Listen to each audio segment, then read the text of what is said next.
Be heard here. Be sure to hit the notification bell because YouTube is stupid, and the only way that you'll be able to see my videos is if you're super active on my channel or you hit that notification bell. So please do so. Now enjoy the video. YouTube land, what's good? It's your boy Be Heard, aka Brian, aka Prince, aka Prince Vegeta out the Hating. This is a series where I recap this past week's tournaments and let you know about next week's and all the stuff that happened in between it and this, that, and the third. It's like a bootleg Capcom Pro Talk, you know what I'm saying? Bootleg Mike Ross, big fan of Mike Ross and Flow, and Ultra Chin TV and the Best of V show, all that good stuff. Any recap show I want to pay homage to because homage, because I'm also a big fan of. Switch the scenarios for this one. Every once in a while I mix it up. Sometimes in the pink room, sometimes in my room. Shout out to the flowers in the background. My mom's birthday was yesterday, so we had to celebrate that. Happy belated birthday, Mom, if you're watching this, which I doubt. But yeah, DreamHack Austin happened this weekend. Fitting that I'm wearing a Texas Ranger hat, and I'm talking about DreamHack Austin. That wasn't on purpose, but I might have a gimmick now. I might have a gimmick where I wear like just a dumb amount of hats or something. You know what I mean? I don't know. Let's see. The CPT online SouthAsia event took place this weekend as well. And Eleague Group A took place this weekend as well. So we got to talk about all that. And DM some. Let's talk about DBZ and DreamHack Austin.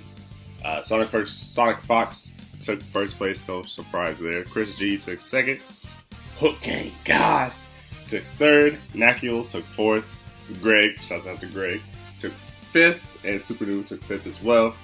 Then we have Black and the Kill Sage took seventh, both respectively. I didn't get a chance to watch very much Dragon Ball. I was kind of curious because Dragon Ball, I think there's something with Funimation or something with the creators of Dragon Ball, so that's why there hasn't been like a league or circuit, if you will. I think that's the thing I heard, so I'm not too sure. Don't quote me on that. But yeah, man. So it's just. So I wonder if there was any Zamasu players or any Vegito players, especially the pressure that Zamasu and Vegito are able to do. I think that would have mixed anyone up. But then I'm also curious too, because this weekend's event, you know what I'm saying, is a big time event. You know what I'm saying? A lot of good players are all going to be every top Dragon Ball FighterZ Z player is going to be at the same venue this weekend, and I'll explain that later. So I'm kind of curious to see if that's what they're going, if anyone's going to bring out a Vegito or Zamasu. You know what I mean? Kind of curious about that. And my take on Vegito and Zamasu.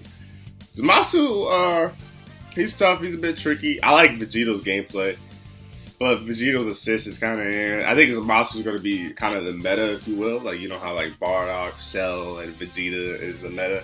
I think those are going to be the same type of characters there. So I'm kind of curious to see how Vegito and Zamasu basically play. And I seen on Event Hub, shout out to them. I seen the other day that there was a Captain Ginyu and a Frieza main on the same team, and those two are like characters that don't really get a lot of love.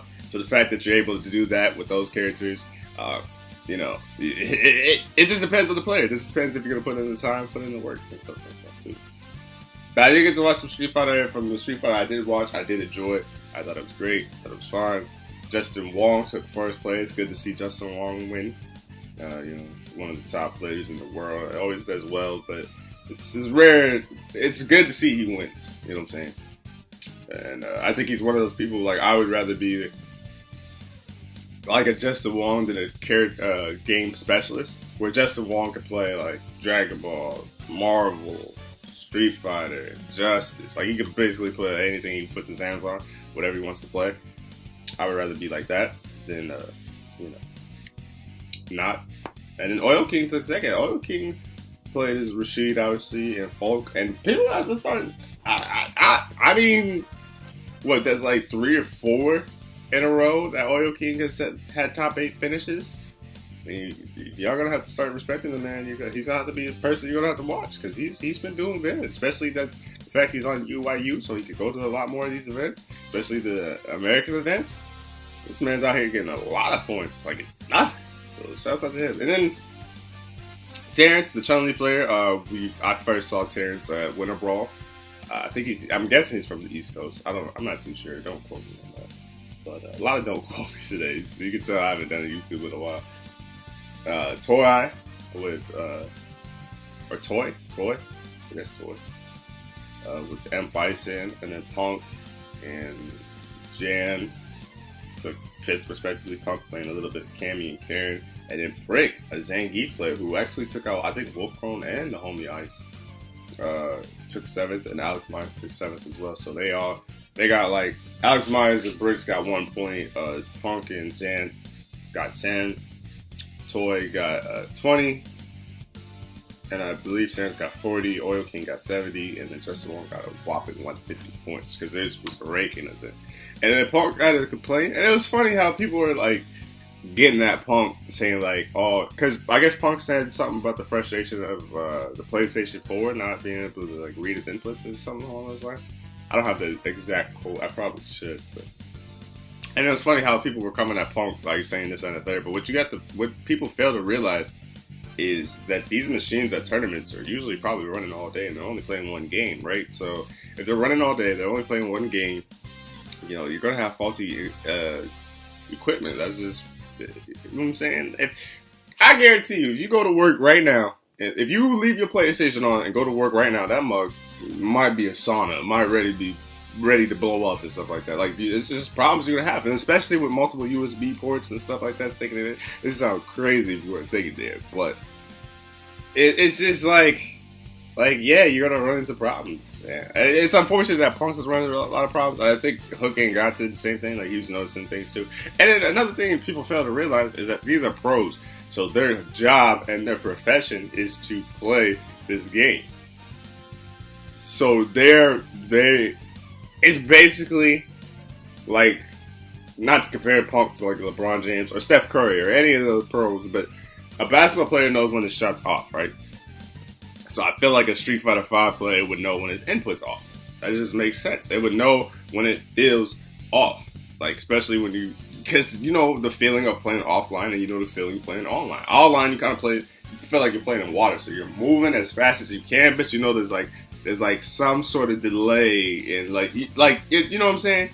Where offline, it should feel like there's no delay, but even then, if you press standing light kick, but it didn't come out until 0.5 seconds later, like, that's a huge difference. That's the reason why nobody plays on TVs, because monitors are faster. Monitors make the difference. Like, it's funny to me that people don't realize that these guys are so high level players that they'll notice stuff like that. Maybe you won't notice it because you play on a casual level, so you don't. Maybe your execution's not there to the point where you don't think none of it if you just miss it. But you know what I'm saying? It's funny how everybody's like, "Oh, I tech that. I did this, that, and the third." Like, I believe a pro player. When a pro player says they teched it or something like that, I know I try to block that. You know what I'm saying? Because Sonic Fox had to get a whole new controller when he was playing a Goichi at the first time, and the second time in Las Vegas, and his controller broke because he wasn't getting response. And I believe Sonic Fox, because Sonic Fox has one of the best Dragon Ball players ever. So, you know what I'm saying? His execution is on point. He knows what he's doing. I would believe the same thing if Goichi said the same thing, but he plays on stick, so maybe that's the difference there too. And I saw some people say that too, but that's just like I think you're comfortable with what you're comfortable with. Like, I wouldn't mind playing on stick, but it just feel like it's more satisfaction to me to play on pad and do stuff on pad, I guess. But that's also how I play. You know what I mean? But I'm guessing when I get a PC, I might be a PC player, so I'll have to get used to messing with keyboard too. So, but teach yourself. That was a little rant I just wanted to go into. I saw Punk said something about that, and then everybody saying that Punk was playing, and I'm like, nah. I think it's just like the Chris Tarian thing. Shouts out to Chris. It's just one of those things where you're so passionate about the game, you want to see it at its best potential. And I'm the same way. I don't care that I lose, but if I lose because I could not out of my control, then yeah, I'm gonna be upset. Only time I ever really get upset is at me, because I mess up. I can accept my mistakes, but it's like when something you can't control, it's like, bro.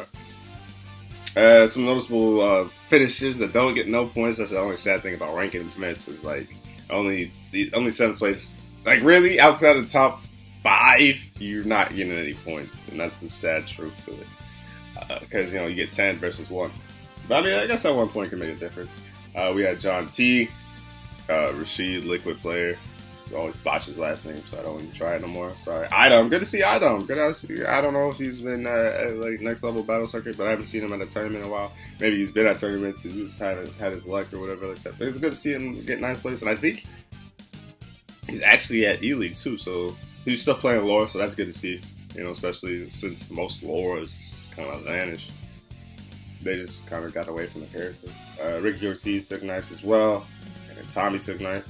I think that's Tommy 2-step if I believe so. I think so. Dr. Adkin took 13th. Wolf Grown took 13th. And Broly Lakes took 13th, just to name some names. Snake Eyes took 17th. Chris G took 17th. Ice, good homie Ice, like I said, 17th. And Squall took 17th. And Knuckle Dude took 17th. And the funny thing about Knuckle Dude taking 17th is he actually lost to an Alex player. And I guess he never bought Alex. He never felt the need to. Which is funny in numerous ways. And one reason it's funny is because it's kind of like Alex has been the like laughing joke of the DLC. Not saying he's not a dope character. Not saying like he doesn't really get a lot of costumes.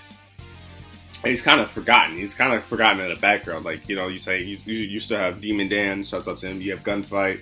You have Twister Rivera, and Twister Rivera was the one who actually sent Knuckle Dude into losers. Twister Rivera beat Knuckle Dude so bad he ended up buying the DLC of Alex. So that's kind of cool. That's something I would hang my head pride on. Twister Rivera, he's a member of the Reddit Street Fighter tournaments and stuff like that too. So shouts out to him. But yeah, like it's funny to me that. That Knuckle Dude never had Alex, and then he got beaten. He's like, all right, let me go ahead and buy this character. Let me laugh him up a little bit. So that's funny, and that's crazy that Knuckle Dude finished 17th. That was a good tournament. That was a pretty good tournament. Let's talk about the CPT online Southeast Asia event. Chun took 1st place with Gao, walking 150. Nico took 2nd with Cammy. Dawn took 3rd with Akuma. Aaron took 4th with Nash. I don't even know what I wrote. Comalin took 5th place with Alex. I'm sorry if I'm botching his names. First of all, I got bad pep. Y'all know how I bash names if I don't hear it. And I got bad penmanship. So I would show you the chicken scratch that I wrote, but I don't want to get roasted in the comment section. Leslie took 5th with Rashid. Cien took 7th with the Bookie, and BK9999. I think that was 49.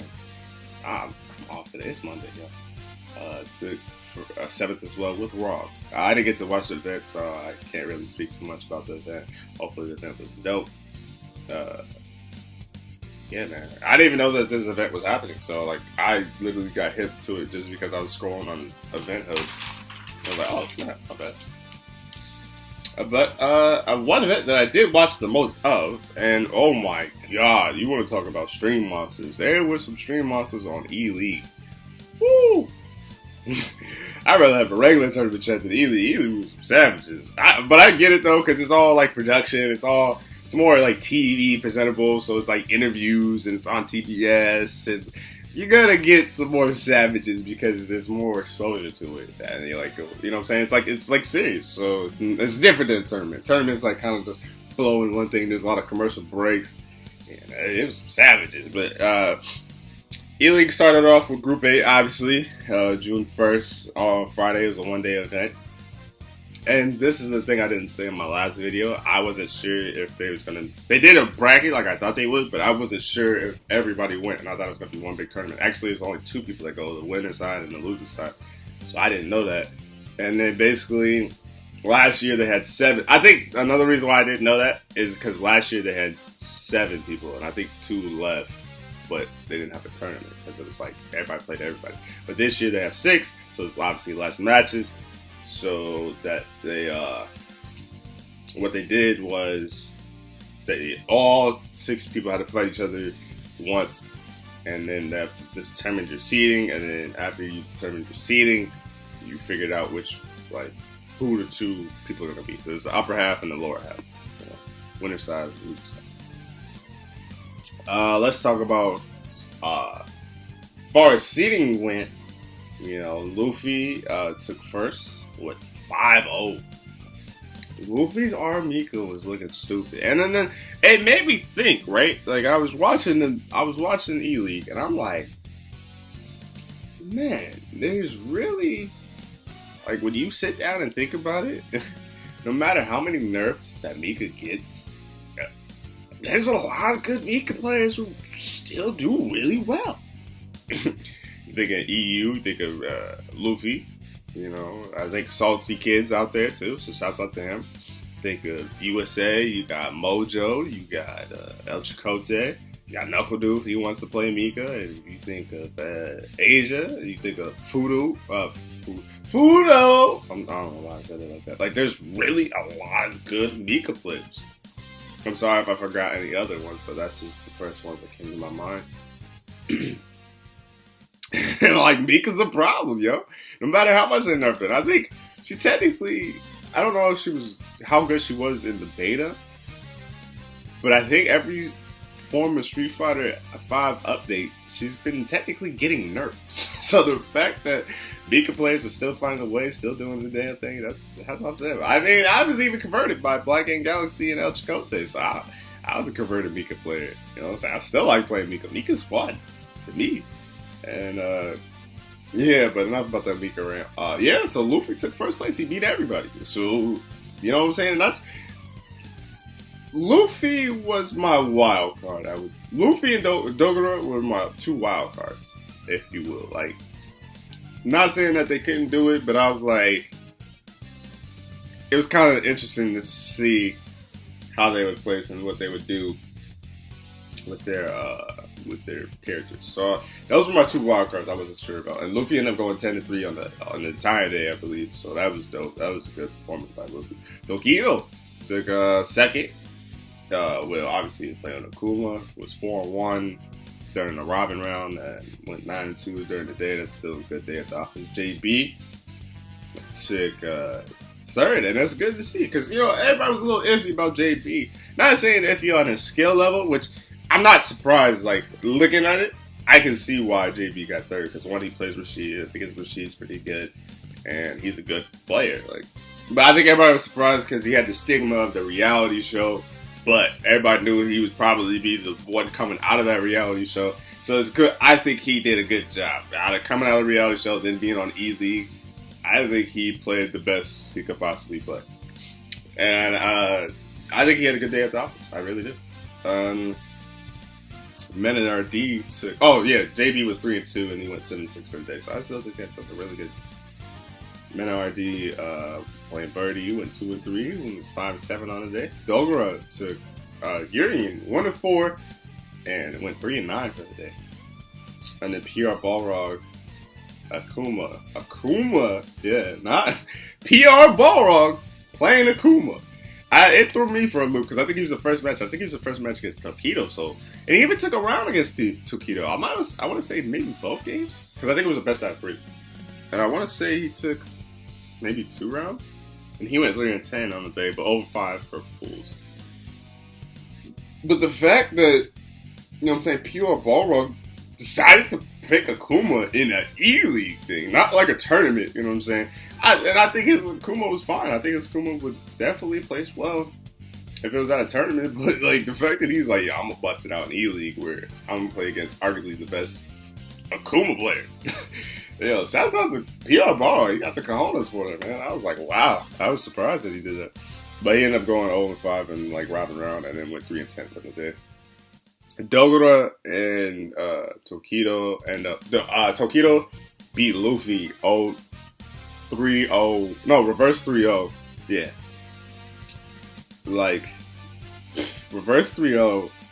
Beat Luffy. I know Luffy was hurting too because he didn't get a chance to go because he was on the upper half. So that's unfortunate. Dogura ended up. Dogura ended up beating him actually. Yeah, so Luffy went 5-0. Great day at the office, and then I ended up losing to Dogura. And I think they did it how they did it in a Challenger series, if I'm not mistaken. So I think it was PR Balrog versus Dogura, Dogra beat PR Balrog, then beat Menard, and I think JB was on the top half because obviously there's 6 people. So JB got sent to losers. Then Luffy and Tokido played. Luffy got sent to losers. Tokido made it. Then I think Dogra beat Menard, then beat JB, and then made it. And then beat Luffy, then made it. I think that's how it went. I'm trying to remember off the top of my head because I didn't watch. I watched the Robin round, but I didn't get to watch all of the tournament because that was Friday and I was doing something. But yeah, and then I actually like how Menard's embracing the villain. I think that's real. Like, so many people want to be like, oh yeah, this, that. I think it's good to show emotion in the FGC. It should bother you. This is what you do. This is your job.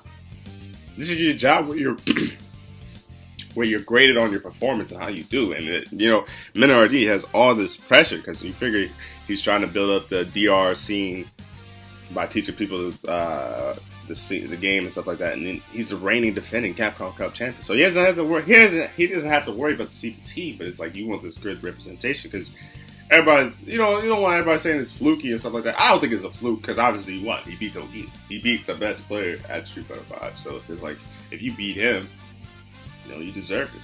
Like we're wrapped. So yeah. I enjoyed the Eleague. The Eleague was great. I can't wait till next. I think it's gonna be every week Friday this June. So it's lit. It's pretty lit. I do say so myself. The CPT standings go as stated. No change outside the top 5. So Tokido in first place with the same amount of points he had last week, and Filtration for second place. So that's 1350, that's 1330. NL in third with the 1011. Fujimara with fourth with 991.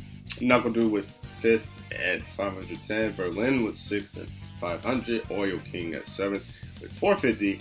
Dago at eighth in the eighth spot with 432. And Just Wrong with the ninth spot with 421, and Cien with the 10th spot with 392.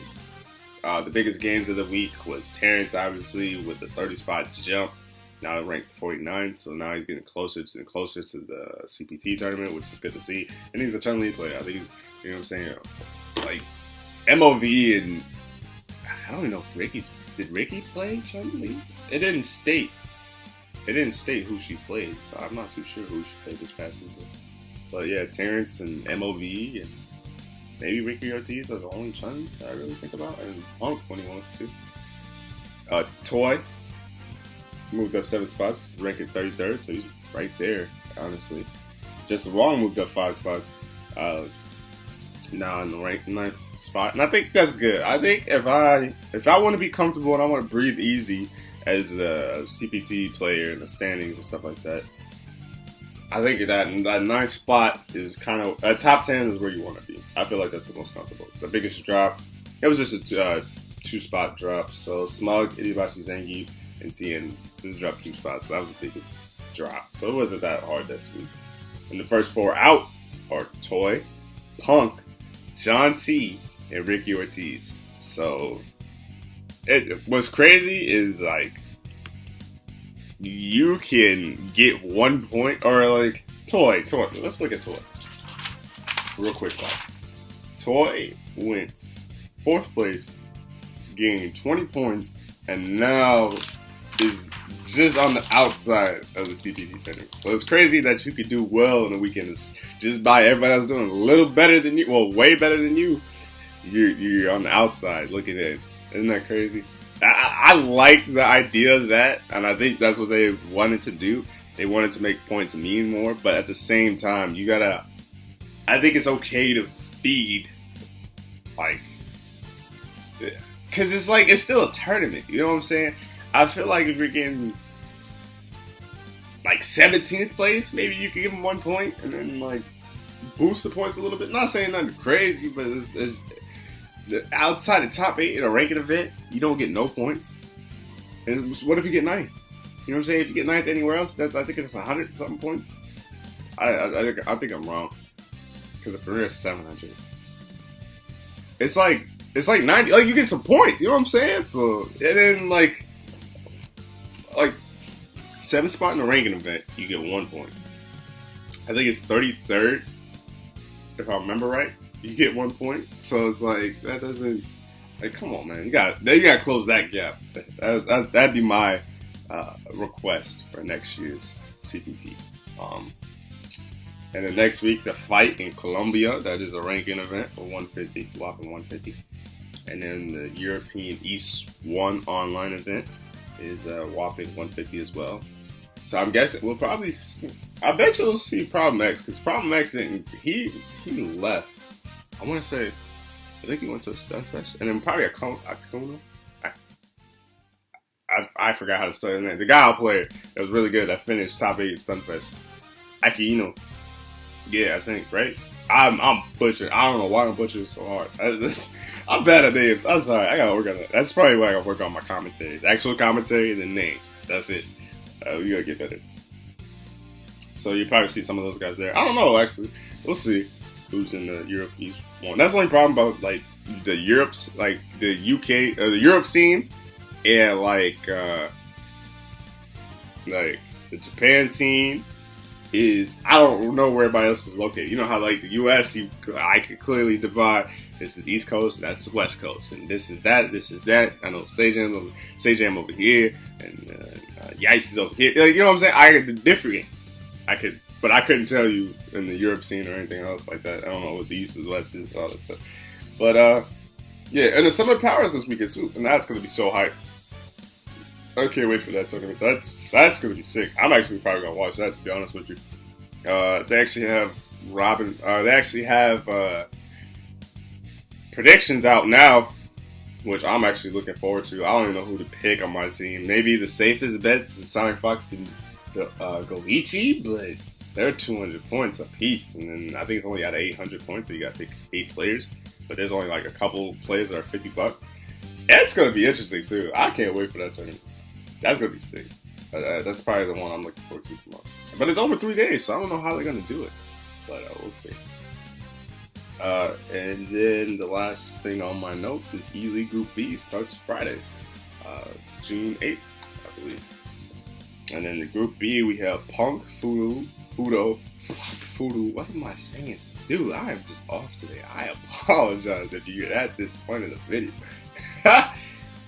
Fudo! I'm gonna just say it like that so I know. Momochi, Phenom, 801 Strider, and Commander Jesse. Commander Jesse was the lower half, if you will, the Eleague Challenger. They got the 2nd spot. So it's good to see that they're in the first 2 brackets, which kind of makes sense. I give them that. Out of Group B is gonna be interesting because I feel like Momochi could come with 2 different characters. I think Phenom's gonna probably play Broly. Nikali. Oh my! I'm sorry. I'm off. I'm just off. Why did I say Broly? I don't know. There's nothing on my screen that resembles Dragon Ball, so I really, my bad, yo. Okay. I think Punk is probably gonna play Cammy and Karen. That's safe to say. Fudo! Gonna play Mika. That's obvious. Momochi is probably gonna play Colleen. And Ken? Maybe Ken. I hope to see the Ken. I feel like the Ken's pretty good. You know Ken's not good. Phenom is probably gonna play Nikali. 801 Strider is gonna be kind of interesting because I think he's been working more, so I don't think he's gone to as much tournaments as he would like to. And I don't know if he has a backup character. I know he's played Laura, but I would actually. I feel like 801 might be the person that's the wild card in the sense of he might have a backup character. Like how PR Balrog kind of opened Hell's Gate with playing not Balrog and playing Akuma. I feel like we're gonna see a trend of that in each one of these. And I think 801 Strider is going to be that person. Or maybe Momochi. But Colleen's fine. V-Trigger 2, Colleen's a nightmare. V-Trigger 1's a nightmare. I feel like he plays a really good Colleen too.